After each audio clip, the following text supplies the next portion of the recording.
Hello and welcome. My name is Biagio Mazza, Pastoral Associate at St. Sabina Parish in Belton, Missouri, and I'm here to welcome you to another Do You Know series question. Today's Do You Know question is, do you know the backdrop to some of the key symbols of the Advent season? In order to understand this, it's important to remember that in the past, the Advent season was seen primarily as a season of penance and conversion. Modeled primarily on the Lenten season, even using the same colors, purple and rose. But with the liturgical renewal of the 20th century, and especially with its focus through the Second Vatican Council, Advent became a season primarily of joyful expectation and anticipation of the celebration of the birth of Jesus at Christmas time.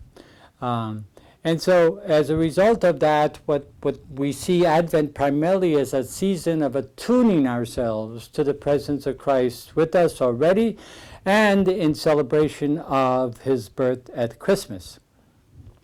The three key symbols that we use throughout the season of Lent to attune ourselves to God's presence and to prepare for that celebration are the Advent wreath, the Christmas creche itself, or the manger, and the Jesse tree, which is linked very much to the giving tree. It's a variation of that. And so what I'd like to do is just spend a little bit of time looking at the background of each one of these. Starting with the Advent wreath. The Advent wreath is a circular wreath that has 4 candles to commemorate the 4 Sundays before Christmas. It began in Lutheran Germany in the 1500s. And it's linked very much to the Christmas tree as well, because greens were used as a symbol of life during the dark winter months, and lights and candles and fire were used to dispel the darkness of the winter months. These would go back to pre-Christian times even, and in the 1500s, so the Lutherans primarily took the same symbols and gave it a religious significance. And the Advent wreath became the symbol of the preparation for the coming of Christ in the midst of darkness. That Christ came, was the light that came in the midst of darkness. The colors that were used for the Advent wreath candles were purple and rose, the third Sunday being Gaudete Sunday, which was the rose-colored Sunday, or Rejoice Sunday.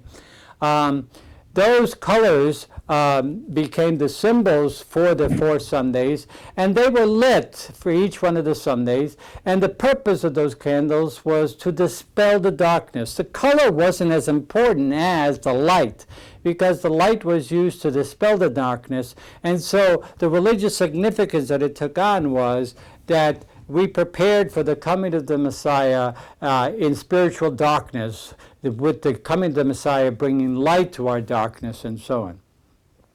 The devotion to the Advent wreath really took on great significance when it came to the United States through German immigrants primarily. And in the 1900s, the Catholics took up the tradition from the Lutherans and popularized it through its own liturgical developments and movements, and it became a very common factor in churches and homes and Catholic schools and so on. The focus with the Advent wreath is primarily on light in the midst of darkness, that tension between light and darkness, and Christ, as we prepare for Christmas, Christ dispelling that darkness. So that's primarily the background to the Advent wreath. And let's move now to the creche or the manger. The creche was primarily something that was established, as far as we can tell, by Francis of Assisi in the year roughly 1223 in a little town called Greccio in northern Italy, in which in that cave, Francis, who was devoted primarily to the humility of God and the meekness of God and the poverty of God, especially expressed in the life of Jesus, wanted to show the goodness and the love of God had for us, that he would become one of us in poverty. And so he gathered people in a stable, in a cave actually, in which he presented a baby in a manger, surrounded by the shepherds, Mary and Joseph, the Magi, and all the animals. And together they celebrated the presence of Christ in our midst. That the creche tradition is very popular in many European countries, especially Italy to this very day, even more popular than the Christmas tree. And in our own country, the manger has taken on some significance in which children can prepare by adding straw to the manger during the entire season of Advent every time they do a good deed that day. So it's become a really focal symbol also in the United States as well. But it's primarily still very popular in Europe and in Italy. And the last thing that I'd like to mention is the Jesse tree. The Jesse tree is a barren tree that actually symbolically represents the ancestral line of Jesus. So what would happen is that a barren tree would be set up, and then symbols representing the various ancestors of Jesus from his bloodline or from the faith line, such as Adam, Noah, Moses, Abraham, David, Jesse. Jesse, by the way, was the father of David. Mary and Joseph, all these would be the ancestors of Jesus. And so the Jesse tree represents the family line or the ancestral line of Jesus.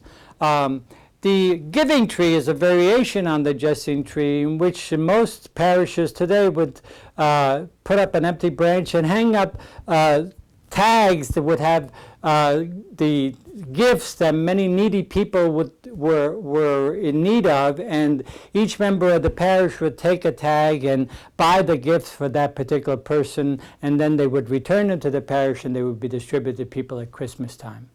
So these are just some of the 3 of the key symbols that we use during Advent to attune ourselves to the presence of Christ already in our midst and the presence that we will celebrate in a special way at Christmas. So I hope this has helped to explain just a bit of the background of some of the key symbols of the Advent season, and I hope you will return again to more Do You Know series question to explore more of our background traditions with regards to Advent and Christmas. Thank you very much.